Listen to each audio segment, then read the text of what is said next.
The story begins as a young girl is left all alone after a group of goblins attacked the carriage she was riding on. The goblins go to end her life as well, but a mysterious boy arrives to protect her. Years later, our protagonist, named Laust, is asked if he would like to join a girl's party, and everyone around is shocked to hear that the girl wants to team up with him. Laust has shocked himself, so the girl points out that his sign is clearly asking to recruit people to his party. This girl insists on joining him, and she declared that she is a martial artist. Laust introduces himself as sort of a healer, but an employee of the Adventurers Guild rushes to stop the girl from making the biggest mistake of her life. Her name is Amherst, and she warns the girl named Narcina not to join Laust's party. Amherst reveals that this guy has been given the nickname the Incompetent Louse. He is a healer, but he only knows the beginner magic spell called Heal. He is a labyrinth orphan, and just like the rest of the parentless children, he grew up as an adventurer. However, even after all these years, Laust can't even use an area heal or a high heal spell. He is known by all as an absolute failure of a human being.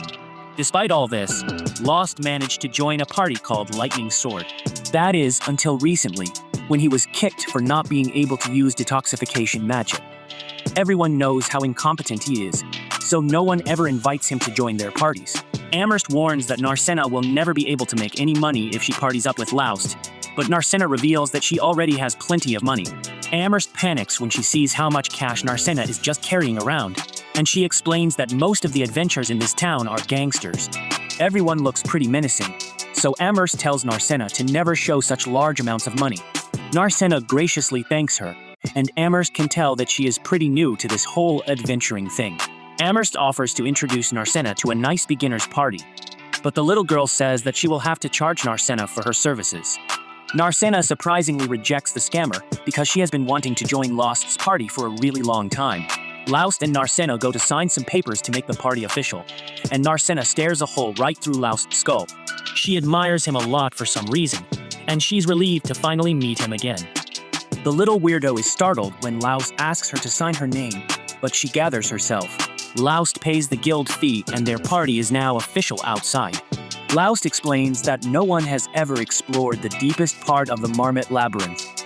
There are still many mysteries inside, and no one even knows who the final boss is. Many adventurers have dreams of finding vast riches inside, so they have gathered a Marmot city, making it one of the largest cities in the nation. Laust is a psychopath, as he wants to go to the labyrinth right this second. So Narcina wonders if that's really okay since they just formed their party a couple of hours ago. Also, before leaving, Amherst told me that he could only take Narcina to the grasslands because she is still a novice. The labyrinth leaks magic power to a few places around it, and it causes monsters to spawn there. The grasslands are one of these places, but only weak monsters spawn there. It's the best place for beginners, but it's too big and it's hard to find monsters. The labyrinth is the exact opposite, as it's filled with monsters, and that's exactly what Laust is looking for. He assures Narcina that they won't have any problems as long as they don't go too deep inside, and he can handle things that get bad. Laust is strangely confident for a healer, but he says it's nothing, and they continue on. When they arrive, Narcina insists on taking that she is a martial artist, so it's only right for Laust to back her up from behind. As the healer, Laust is happy with her confidence, but he wonders if she can really fight. Narcina quickly proves herself as she beats down a group of goblins, and Laust is thoroughly impressed. He explains that the guild buys the magic stones dropped by the monsters, and that's how most adventurers make their living. The stones are valuable because they can be used for many things, but Laust points out that she should know this already even as a beginner. Unfortunately, the magic stones of goblins aren't worth very much, so they will have to defeat more powerful monsters if they want to make the big bucks. The two agree to go deeper into the dungeon to earn more cash, and Narcina vows to protect the weak healer if anything happens. Moments later, Laust is the one protecting Narcina as he stops her from stepping on a trap. He shows her where her grave was just about to be, and he explains that he was able to save her because he noticed the different colored tiles. Finding traps is usually a thief's job, so Naru wonders how Laust was able to do it as a healer. Laust simply explains that he's been an adventurer for a really long time, so he has picked up a couple skills here and there. Deeper in the dungeon, the two spots a half-work, but it shouldn't be at this level of the dungeon. Half-workers are known as mid-level demons, and their robust bodies make them very difficult to beat. Their power is equal to monsters on the lower levels of the labyrinth, so they should never appear in the upper levels. Narcena wonders if this is the time to run away, but Laust is confident that they can defeat it if they work together. Laust doesn't want to force her, but she surprisingly agrees as she trusts his judgment. Narcena starts off the fight, but she is startled when her first attack makes her feel like she is kicking a brick wall. Luckily, the beast is pretty slow, but Narcena still ends up taking some damage. The fight quickly goes bad for her as she is cornered, but the beast surprisingly isn't able to finish her off just then. Narcena can only stare in amazement as she sees that Laust rescued her just in time by plunging his sword right into the orc's chest. Laust is glad to see that Narcena is okay, but she can only wonder if Laust is really just a healer. Laust brushes the question off again and explains that his years of working as an adventurer have led to him learning a few close combat techniques. Narcena says that his attack didn't seem like a simple technique, but Laust distracts her by pointing out that she is injured. Narcena isn't too worried about it, but Laust is a healer through and through, so he knows that even the smallest wounds need proper treatment. Narcena insists that she is okay, but Laust heals her anyway. The magic stone left by the orc is much bigger than the goblins, and it has way more magic power too. This means that it will be worth a pretty penny. Laust explains that he has seen what he wanted to see out of Narcena in terms of her fighting ability. They have also earned a good amount of money, so they can head home now. But he leaves the decision to Narcena. She says that she can still fight, so the two go on to do some more hunting afterwards. Amherst is amazed to see how many monsters they defeated in just one day. Amherst realizes that Laust must have taken the newbie to the labyrinth. And what's worse is that them having an orc stone means that he took her to the middle level. Laust corrects her by explaining that they only went to the upper level. The orc shouldn't have been there, but this matches up with what the other adventurers have been saying as well. The higher Yupas have also been very busy recently, so Amherst thinks that something is happening in the labyrinth. Amherst's mood quickly changes as she is happy to pay them for their stones. Narcena is weirded out by how excited she is. So Laust explains that guild employees get a pay raise when they buy magic stones. This is only true when it's the adventures they are responsible for, which means that the more they make, the more Amherst makes. Laust is shocked by how much the payout is, and Amherst has to remind him to split it with Narcena. Laust would never forget, but he is surprised because even after splitting it, it's still 10 times more than he has ever earned. Laust goes into deep depression when he realizes what this means. Amherst explains to Narcena that he was just getting fooled when he was a member of the Lightning Sword Party, and they never gave him his fair share of the rewards. Narcena is infuriated by this, so she demands that the guild do something. The decision is up to Laust, so he decides to just move on because he is happy with his new party and he wants to forget about the old one. The pair leaves, but a mysterious man watches them. Later, the greedy Amherst happily counts all her earnings, but she is startled by the man. Handsome is her boss, and he just hopes that Amherst didn't help Laust find a new party. Amherst explains that she doesn't have the overpowered convincing ability that it would take to convince someone to join the Laust party. Instead, there was just a girl that saw something special and Laust, handsome, seems to know who the blue-haired girl is, but it concerns him for some reason. That night, Laust is surprised to learn that the word of him having a new party member has already spread around the city. The incompetent Laust is pretty well known, so him finding a fool to join his party is a big deal. Laust prepares to reserve a room, and Narcena is startled by the thought of sharing a room with Laust. Laust decides that they should sleep in separate rooms, but this seems to disappoint Narcena. The two head to their rooms for the night, and Narcena thinks back to when she was healed.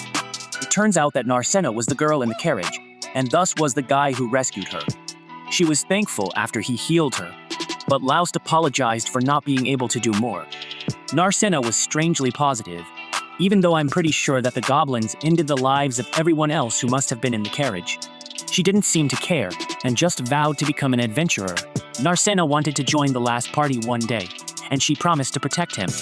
Narcena has been training very hard since then, and she has waited a long time to be with Laust. When she heard that Laust was kicked from his party, she immediately rushed to the city. The little stalker is pleased to see that her plan has worked perfectly. She formed a party with Laust, and they even defeated an orc. She is doing it all for him, so she becomes depressed when she thinks about how Laust didn't even recognize who she was. That's understandable since her appearance has changed so much. But that isn't all that has changed. Laust is much stronger than before, and he doesn't seem to need her protection. Narcina snaps herself out of her depression and reminds herself that she promised to protect Laust no matter what. The remotivated Narcina prepares for bed, but one thing still doesn't make sense to her. She can't figure out why people would call Laust incompetent when he is actually really powerful. A look back shows how Lost Old Party was in really bad shape after getting wrecked by a fearsome dragon. Laust healed the girl, but he could not detoxify her ailments.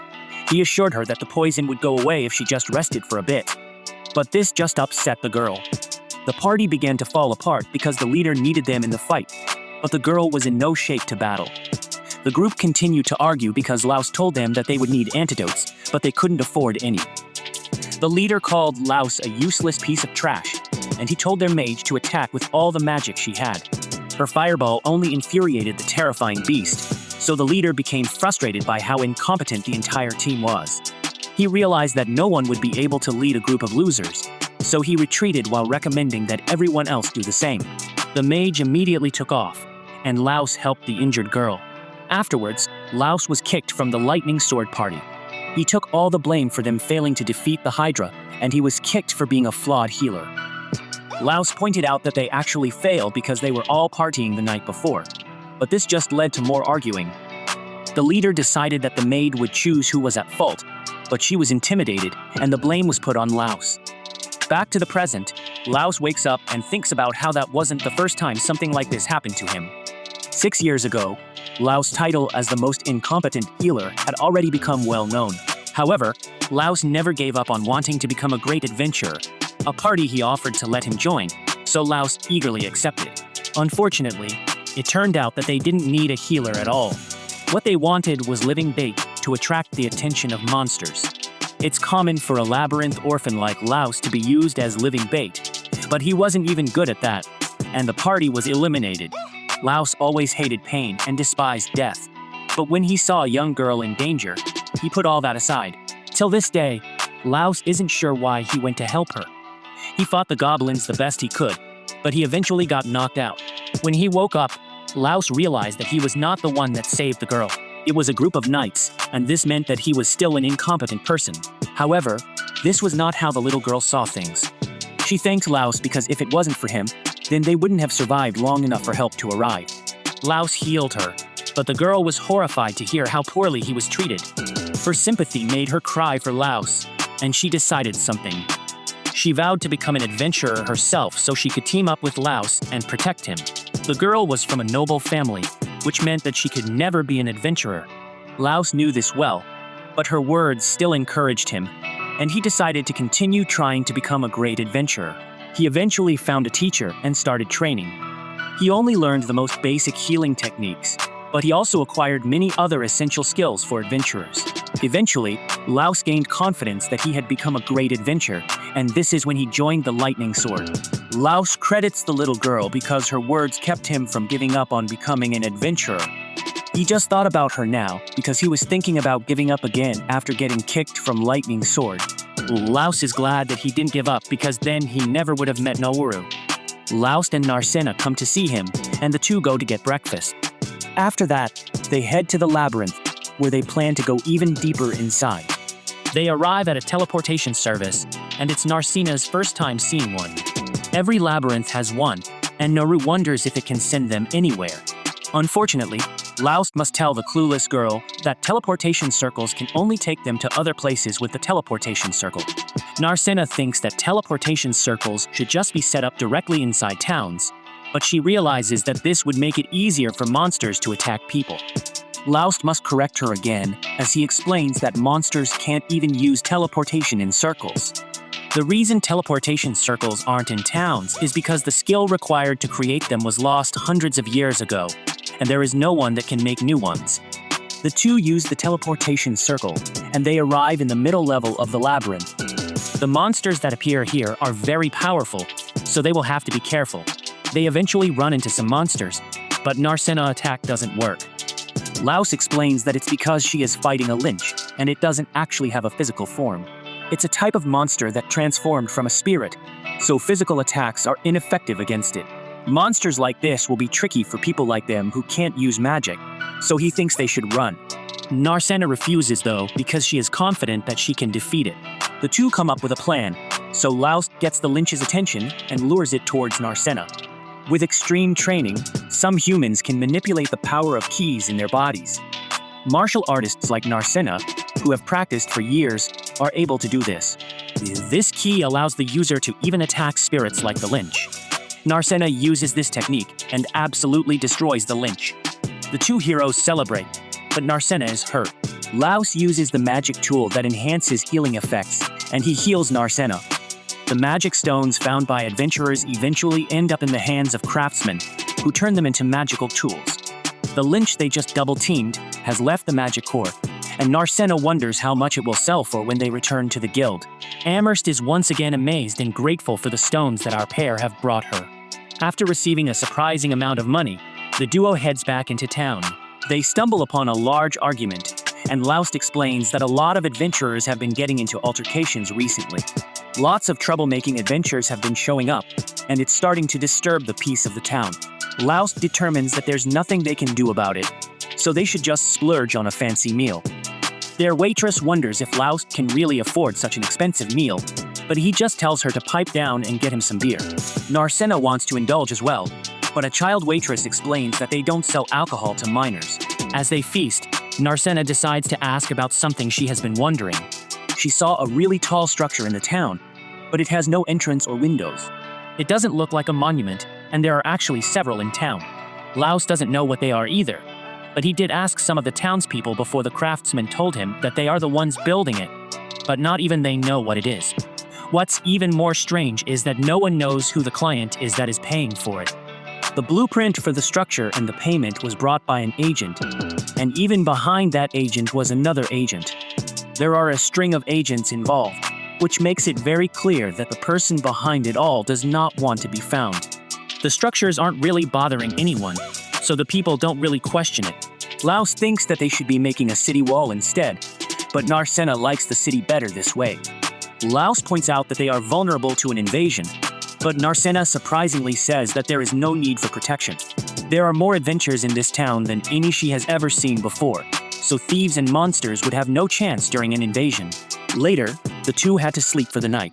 Narcena wants to say something to Laos, but she ends up chickening out.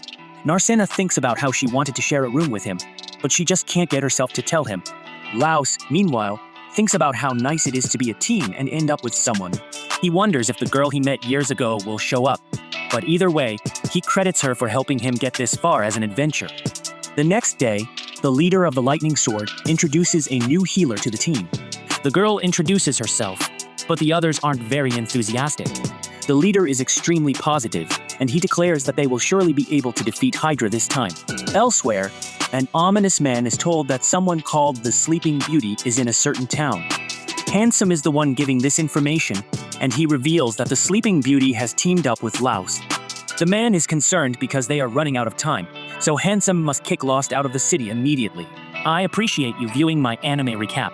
Unruly Family. Please let me know what you think about this anime recap by liking, sharing, and commenting. And please subscribe to the channel to help us reach 5,000 subscribers.